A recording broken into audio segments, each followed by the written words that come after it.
శ్రీ సత్యసాయి జిల్లా చిలమతూరు మండలంలోని వీరాపురం పంచాయతీలోని వీరాపురం గ్రామంలో ఎస్సీ కాలనీ గత కొద్ది సంవత్సరాలుగా పట్టించుకుని అధికారులు డ్రైనేజ్ శుభ్రం చేయకపోవడంతో రోడ్డు మీద నదిలా ప్రవాహంగా మారిన మురికి నీరు గ్రామస్తులు ఆందోళన వ్యక్తం చేస్తున్నారు.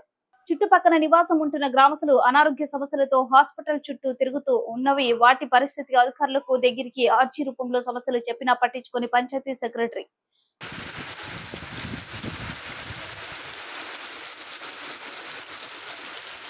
ఇది